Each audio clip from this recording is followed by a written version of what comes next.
Pietro Merlo, peccato però questa QN Padova questa sera forse ha messo quella grinta in più, quel qualcosa in più rispetto a Piacenza, ha trovato un punto comunque importante.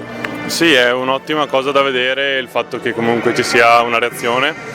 Abbiamo perso qualche partita di fila, ma prendere punti, muovere la classifica fa sempre bene.